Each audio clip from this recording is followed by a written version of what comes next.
আসসালামু আলাইকুম রহমতুল্লাহ।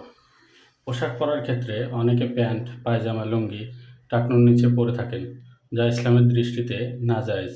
এ বিষয়ে কঠোর হুঁশিয়ারি উচ্চারণ করেছেন নবীজি সাল্লাল্লাহু আলাইহি ওয়াসাল্লাম। টাকনুর নিচে কাপড় পরার শাস্তি।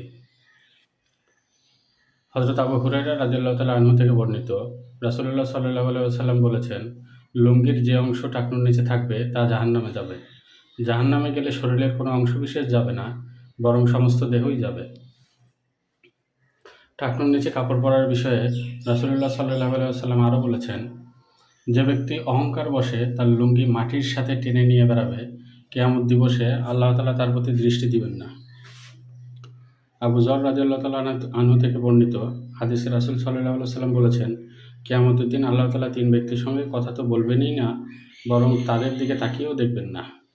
এমনকি তিনি তাদের গুনাহ থেকে পবিত্রও করবেন না, বরং তাদের জন্য রয়েছে কষ্টদায়ক শাস্তি।